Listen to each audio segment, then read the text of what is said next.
friend. Come closer, won't you? The fire's warmth is a comfort, isn't it? The desert nights, even with a clear sky painted with a million stars, can carry a chill that sinks deep into the bones. Settle in, let your eyelids grow heavy. There's no rush here, only the quiet rhythm of the flames and the slow, steady beat of an old man's heart. My story, it begins long ago, under just such a sky. Not by a fire like this, no. It began in the stillness of my tent, in the deepest hour before the dawn, when even the desert winds seemed to hold their breath. The air, I remember it distinctly, was cool and carried the faint, sweet scent of distant blossoms carried on a whisper. The canvas walls of my tent, woven by Sarah's own hands and those of her women, seemed to absorb all sound, all light, holding me in a profound, almost suffocating silence. I lay on my pallet, the rough woven wool beneath me, my old bones aching a little from the day's journey, or perhaps just from the simple passage of years. My mind was drifting, as old minds often do, through the landscape of memory. I thought of of the fertile crescent, of the voice that called me away from all that was familiar. Go from your country and your kindred and your father's house to the land that I will show you. Go, always go. And I went. And then I thought of Sarah sleeping soundly beside me, her breath soft and even. And then my heart swelled. I thought of Isaac, my son, my only son, the son of my old age, the child of promise, the laughter that filled our tents. I could almost hear his gentle breathing from his own pallet nearby, a sound more precious than any king's treasure. He was the very reason for my weary smiles, the hope of my lineage, the fulfillment of a promise that had stretched for a lifetime, a promise I had almost given up on. And it was then, in that profound quiet, that the voice came, not a thunderclap, not a trumpet blast, but a quiet, insistent knowing, a thought planted so deeply in my soul it felt like it had always been there, yet was utterly new, utterly shattering. Abraham, my name, called with such tenderness, such authority, and I knew it was the Lord, he who had spoken to me in Haran, in Shechem, at the oaks of Mamre, he who had called me out, had blessed me, had promised me descendants as numerous as the stars, as the dust of the earth. And then the words came, like a chisel striking stone, carving themselves into the very bedrock of my spirit. Take your son, your only son Isaac, whom you love, and go to the land of Moriah, and offer him there as a burnt offering on one of the mountains of which I shall tell you. My breath, it simply left me, evaporated into the night air. My hand, which had been resting on the soft wool blanket, twitched, wanting to reach out, to touch something solid, something real. But what was real? Was this real? Or was it a dream, a nightmare born of old age and the anxieties of a patriarch? I closed my eyes, pressing the heels of my hands into them, as if to squeeze away the impossible command. But the words were etched there, behind my eyelids, clearer than any vision. Your son, your only son, Isaac, whom you love.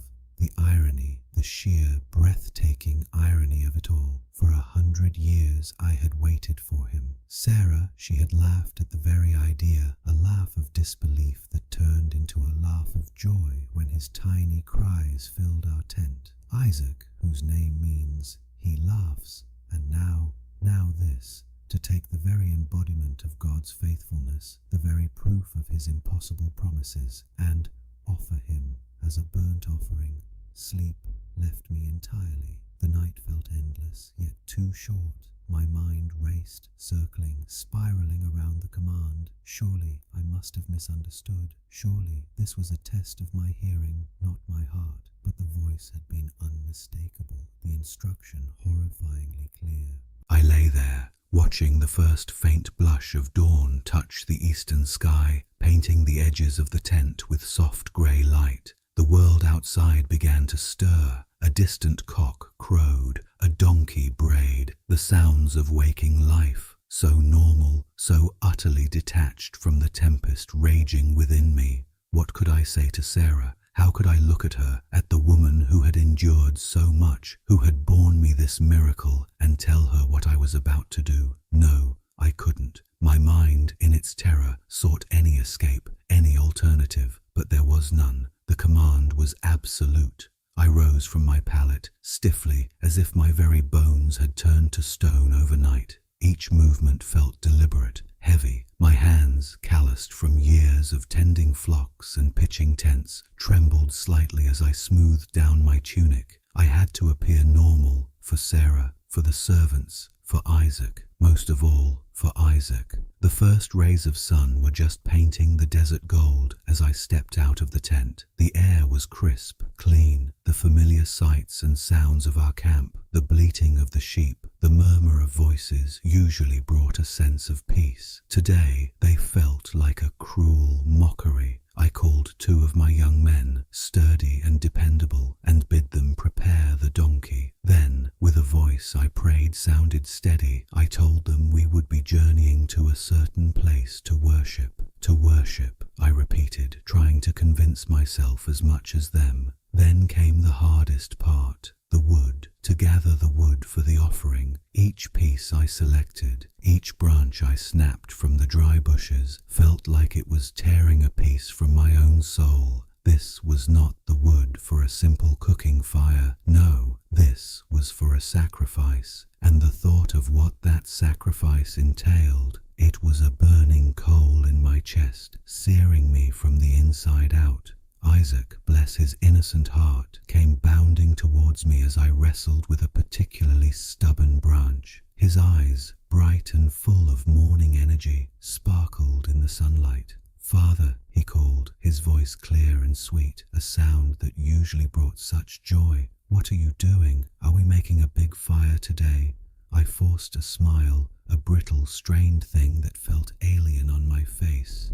"Yes, my son," I managed to say, my voice a little rougher than usual. "A very important fire. We are going to worship the Lord." I avoided his gaze, focusing instead on tying the bundle of wood with a strong rope. He was so full of life, so curious. It was a torment to look at him. He watched me for a moment, then, ever helpful, he began to gather smaller twigs, adding them to the pile. "This one, Father, is this good?" he asked, holding up a gnarled piece. My heart twisted. How could I accept help from him, help for this? "Yes, my son," I said, patting his head, trying to make my touch feel normal, affectionate, not like a farewell. The donkey was saddled, the provisions packed, the 2 young men ready. Then I had to face Sarah. She was already busy, preparing a simple breakfast of flatbread and cheese. Her face, lined with years and wisdom, held the familiar warmth I cherished.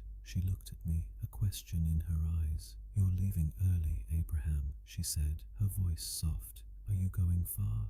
My tongue felt thick. "Just a journey, my dear," I replied, trying to keep my voice even. "To worship the Lord in a place He will show me. I will be gone for a few days." I hoped she wouldn't press. I prayed she wouldn't see the anguish etched into my very being. She placed a hand on my arm, her touch familiar and comforting. "Be careful, old man," she teased gently, her eyes crinkling at the corners, "and bring back my son safe and sound." My breath hitched. "I will," I whispered, the words tasting like ash in my mouth. "Bring back my son." Oh, if only she knew the terrible burden of those words. I embraced her, holding her tighter than usual, trying to memorize the scent of her hair, the feel of her embrace, as if it might be the last. I kissed her forehead, then turned away quickly before the tears that burned behind my eyes could betray me.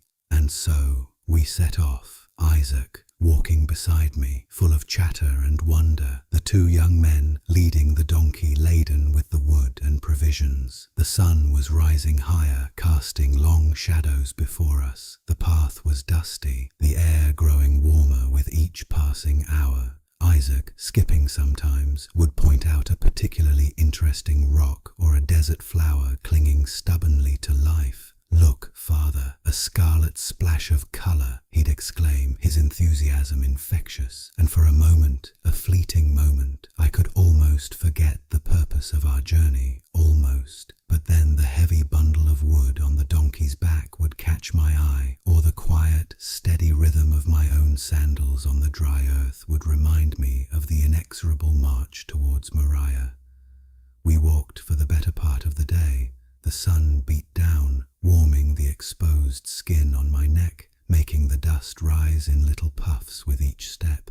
My mind was a whirlwind of prayers and questions, doubts and unwavering faith. How can this be? You promised me descendants through Isaac. You said he would be the one. How can you ask me to end it all? Yet beneath the turmoil there was a strange, quiet certainty. The Lord had always been faithful. He had always provided. He had called me to step out again and again into the unknown, and he had never failed me, not once. But this felt different. This felt like the unmaking of everything. As evening approached, we found a suitable spot to make camp, a small hollow, sheltered somewhat from the wind. The young men quickly set about gathering more firewood for our cooking fire, making a small blaze that flickered cheerily in the encroaching twilight. Isaac, always eager to help, carried water from a small spring we had passed earlier, his small leather water skin sloshing gently. We ate a simple meal of bread and dried fruit. Isaac, tired from the day's journey, rested his head against my shoulder for a while, his eyelids drooping. He was so trusting, so utterly innocent. My heart ached with a love so profound it felt like a physical pain. How could I possibly explain this to him? Or more terrifyingly, how could I not? Later, after he had fallen asleep, curled up like a small lamb beneath his blanket, I sat by the dying embers of the fire. The stars were brilliant overhead, distant and indifferent. I watched them, thinking of the Lord's promise. Look toward heaven and number the stars, if you are able to number them. And he said to me, so shall your offspring be. So shall your offspring be. The words echoed in the vast silence of the desert night, a paradox against the command that haunted me. The second day dawned much like the first, hot and clear. We broke camp, packed our meager belongings, and set out again. Isaac, refreshed by sleep, was again full of questions. Father, do you think we will see gazelles today, or perhaps a desert fox? Perhaps, my son, I replied, my gaze scanning the horizon, searching for the mountain. Not yet. We still had a long way to go. Each step felt like a year. Each hour felt like an age. The sun climbed higher, relentless. The landscape seemed to stretch endlessly before us, a vast, unchanging canvas of rock and sand. My mind replayed the command, your son, your only son Isaac, whom you love. The repetition was a torment. It wasn't just a son. It was Isaac, the son of laughter, the child of the promise, the one through whom my lineage, God's covenant, was meant to flow. How could I reconcile these two truths, the promise of life and the command for death? Yet a fragile thread of hope, of absolute trust, held fast within me. God will provide. This was the thought I clung to, the lifeline in the storm. He had always provided. He had called things into being that were not. He had made Sarah, old and barren, conceive. Surely he was able to raise the dead if it came to that. Hebrews had not been written yet, of course, but the truth of it was already burning in my heart. He had shown himself to be capable of anything. We journeyed, day blending into day, the rhythm of our footsteps on the dusty path, a slow, hypnotic beat. Isaac, sometimes walking ahead, sometimes lagging behind, would occasionally reach for my hand, his small fingers warm and trusting in mine. Each time, a fresh wave of agony would wash over me, quickly followed by a fierce, desperate resolve. I had to see this through. I had to obey. On the third day, as the sun began its slow ascent, painting the eastern sky with hues of apricot and rose, I saw it, in the distance, a mountain, not the tallest perhaps, but it stood apart, distinct against the hazy horizon, A familiar tremor went through me, a chilling recognition. This was it, the land of Moriah, the place. My heart hammered against my ribs, a wild drumbeat of dread and determination. Isaac, walking beside me, pointed. "Father, look, a mountain. Is that where we are going to worship?" he asked, his voice full of innocent excitement. I nodded, unable to speak, my throat tight. "Yes, my son," I finally managed. "That is the place." We continued to walk towards it, the mountain growing larger, more defined with every step. The air felt heavy, charged with an unseen presence. When we drew closer, close enough to discern the rugged slopes and scattered trees, I knew it was time. I turned to the two young men. "Stay here with the donkey," I instructed, my voice firm despite the tremble in my soul. "The boy and I will go up over there to worship, and we will come again to you. We will come again to you." The words left my mouth, a declaration of faith, a desperate prayer. I knew not how, but I had to believe it. We would come again. Then, with a heavy heart, I took the wood for the burnt offering and laid it on Isaac, my son, carrying the very means of his own sacrifice. My hand brushed his small back as I settled the burden, and he leaned into my touch, trusting. I took the fire and the knife in my own hands, and together we set out, just the two of us, to climb the mountain of Moriah. Each step was a prayer, each breath a plea, and the silence between us, it was the loudest sound in all the world.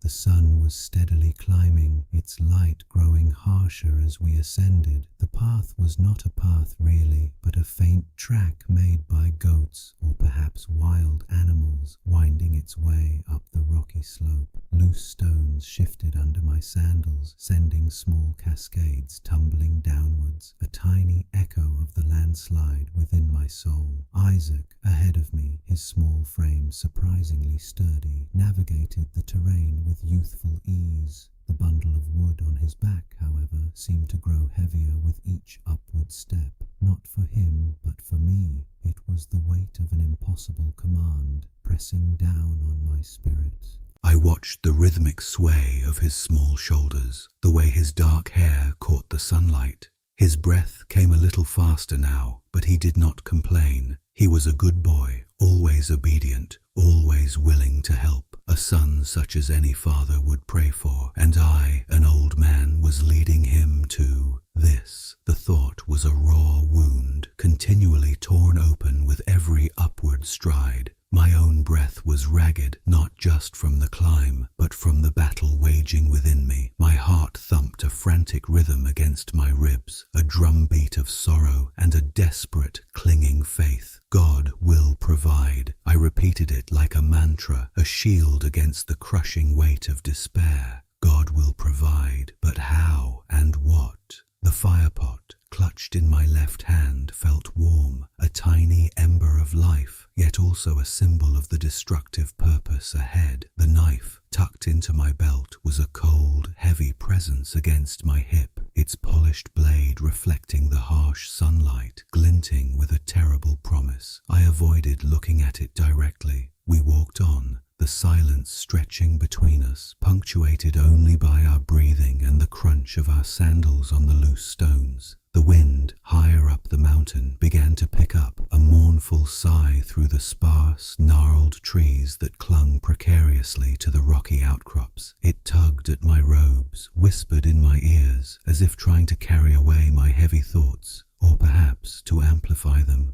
Isaac finally paused, turning to face me. His brow was furrowed slightly, a thoughtful look in his eyes. He shielded his eyes against the sun, peering at me. "Father," he began, his voice clear, cutting through the wind's lament. "Here are the fire and the wood." He gestured to the small bundle he carried, and then to the small pot in my hand. He paused, his gaze sweeping over the desolate landscape around us, then back to me, a question dawning in his innocent eyes. "But where is the lamb for the burnt offering?" The world stopped. The wind died. The sun seemed to hold its breath. His words, so simple, so logical, pierced me deeper than any sword. They were the very question I had been asking myself for 3 days, the question for which I had no answer, only a terrifying, unwavering command.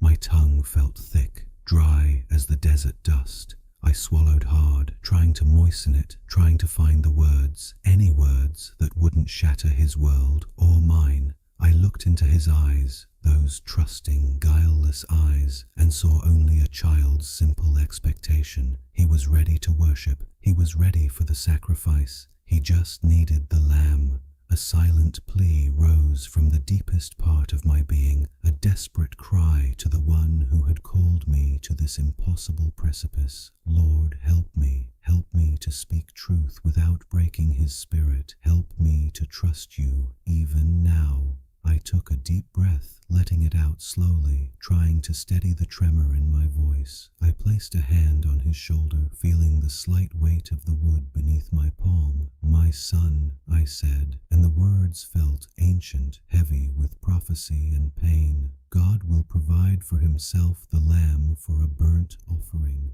I spoke the words, not with certainty of how, but with certainty of him. I spoke them with a faith that felt stretched thin, yet held firm, a thread woven through years of promises and miracles. God will provide. It was all I had. It was everything.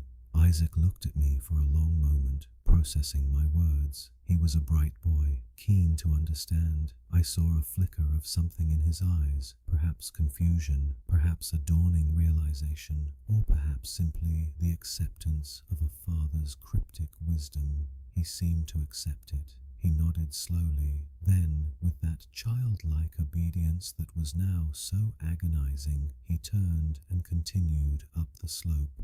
We climbed on, the unspoken understanding now hanging between us, heavy as the mountain air. My words, "God will provide," echoed in my ears, a promise and a torment. Was it a promise of a literal lamb or a veiled reference to the terrible truth? I dared not think too deeply on it. I simply had to walk, one foot in front of the other. Finally, we reached a flat, relatively clear space near the summit. The view was expansive, stretching out to the hazy horizon, a panorama of God's vast creation, and here, in this quiet, windswept place, was where it had to be done.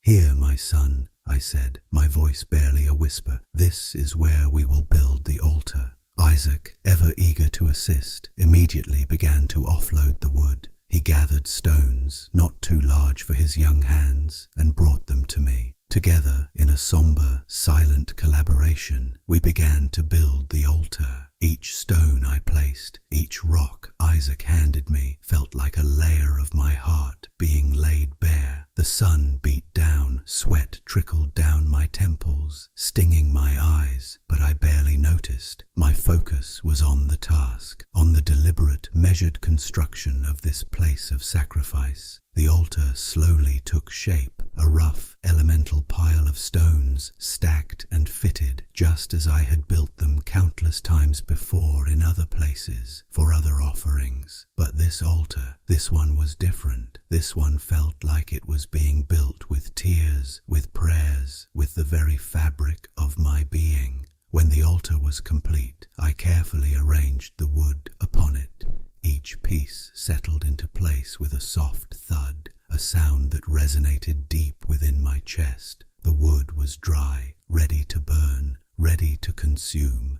Then came the moment I had dreaded, the moment I had mentally rehearsed and recoiled from for 3 long days. I turned to Isaac. He stood there quietly observant, perhaps sensing the shift in the atmosphere, the gravity of the silence. My hands trembled as I reached out to him. "My son," I began, my voice thick with unshed tears, a tremor I could not suppress. He looked at me, his eyes wide, questioning. He did not pull away. He simply stood there, a testament to his absolute trust. And then, with hands that felt clumsy and foreign, I began to bind him. His wrists, so slender, so young, his ankles. He did not resist. He did not cry out. He simply looked at me, his eyes searching mine, perhaps for an explanation I could not give, for a reassurance I could not offer in words. I could only meet his gaze with my own, filled with an agony so profound it threatened to consume me. It was the hardest thing I had ever done, harder than leaving harder than waiting a lifetime for a son, harder than facing kings or famine. To bind my own son, my Isaac, the joy of my old age, the promise of my future. Each knot I tied felt like a tightening around my own heart, squeezing the life out of me. When he was bound, I laid him on the altar, on top of the wood, the rough stones beneath him, the dry branches around him. His face, so dear, so innocent, looked up at me. He was so still, so utterly trusting. A tear escaped my eye, tracing a hot path down my weathered cheek, falling onto the dry wood next to his head. The sun was high now, directly overhead, casting no shadows. The air was still, heavy with a terrible sacredness. I stood over him, my hand reaching for the knife in my belt. The cold metal against my fingers was a shock. It felt alien, wrong, utterly out of place in my hand, which was meant for blessing, for tending, for embracing. I drew the knife. The blade, sharpened over many years, glinted cruelly in the sunlight. It felt impossibly heavy. My arm, usually so steady, trembled violently. My whole body shook. Every fiber of my being screamed in protest. Yet my will, forged in a lifetime of obedience to God, held firm. My eyes were fixed on Isaac's face, on his quiet acceptance, on the flicker of life within him. This was my son, my only son, the son of the promise, and I, Abraham, was about to take his life. The paradox was almost unbearable, but God had commanded it, and God, I knew, was faithful. He would do what he said, even if it meant raising Isaac from the dead. This was the hope, the desperate, unyielding hope I clung to, even as my hand rose, even as the knife began its terrible arc. My arm was fully extended, the knife poised, aimed at the place where his young heart beat so steadily. I closed my eyes for a fraction of a second, breathing a silent final prayer, a desperate whisper to the heavens. Here I am, Lord. I obey. I trust. And then, just as my hand began its downward motion, a voice, clear as a trumpet, yet filled with an urgency that pierced the very air, thundered from the heavens. Abraham, Abraham. The sound stopped me dead. My arm froze, muscles locked in place, the knife hanging suspended in the air, mere inches above Isaac. My eyes snapped open. I looked up, scanning the empty sky, my heart leaping wildly in my chest. Here I am, I cried out, my voice hoarse, ragged, raw with emotion, echoing across the silent mountain. And the voice came again, closer now, vibrant with authority and relief. Do not lay your hand on the boy or do anything to him, for now I know that you fear God, seeing you have not withheld your son, your only son, from me.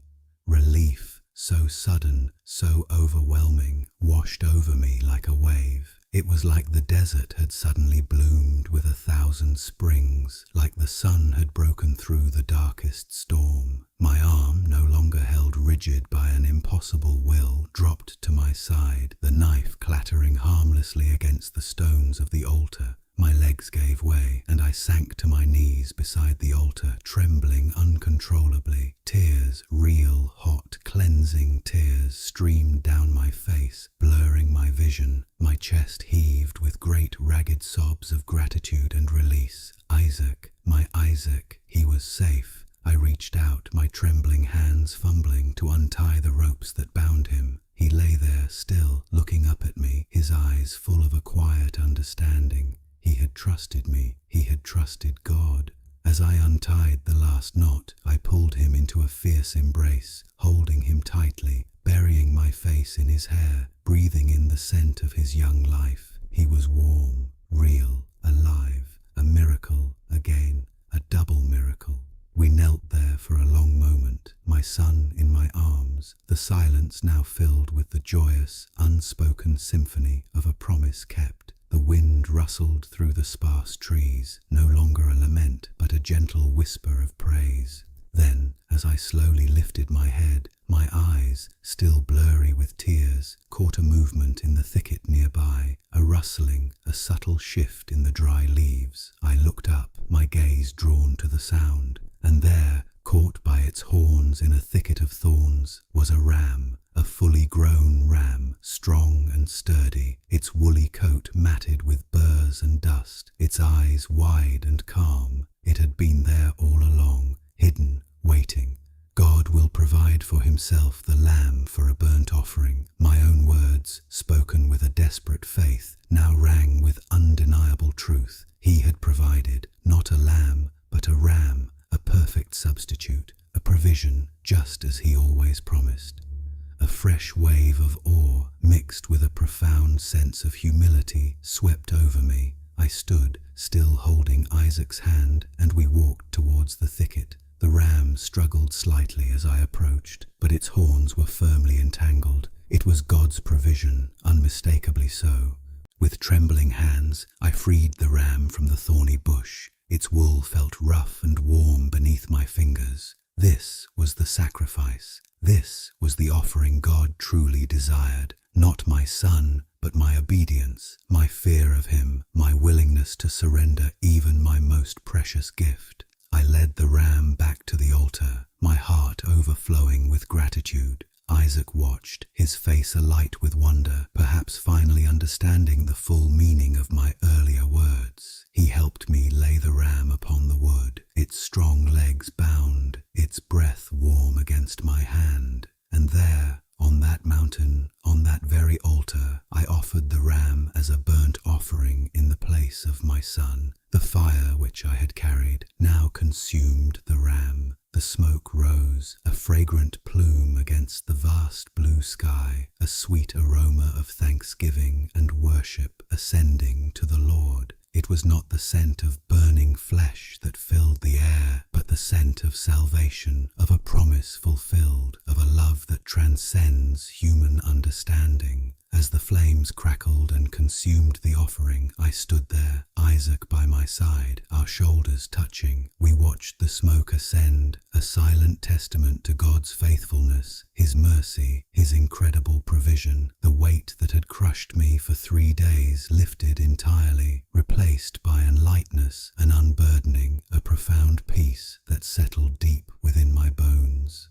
I named that place, "The Lord Will Provide." Yahweh Yireh, because on that mountain the Lord truly did see and did provide. He saw my heart, he saw my willingness, and he provided the way. The impossible had become possible not by my strength but by his grace. Isaac, my son, my laughter, stood beside me, alive, vibrant, a living testament to a God who asks for everything yet gives back more than we could ever imagine. The fire slowly died down, leaving behind only glowing embers and the lingering scent of sacrifice and salvation. The fire on the altar dwindled to soft, glowing embers, painting the stones with a deep, pulsing orange. The air, once heavy with unspoken dread, now hummed with a profound stillness, a sacred quietude. Isaac, his hand still clasped in mine, looked at the dissipating smoke, then up at me, his eyes wide and bright, filled with a mixture of awe and something akin to a new, deeper understanding. He was no longer just a boy. He was a boy who had stood at the edge of the unimaginable and witnessed the very hand of God.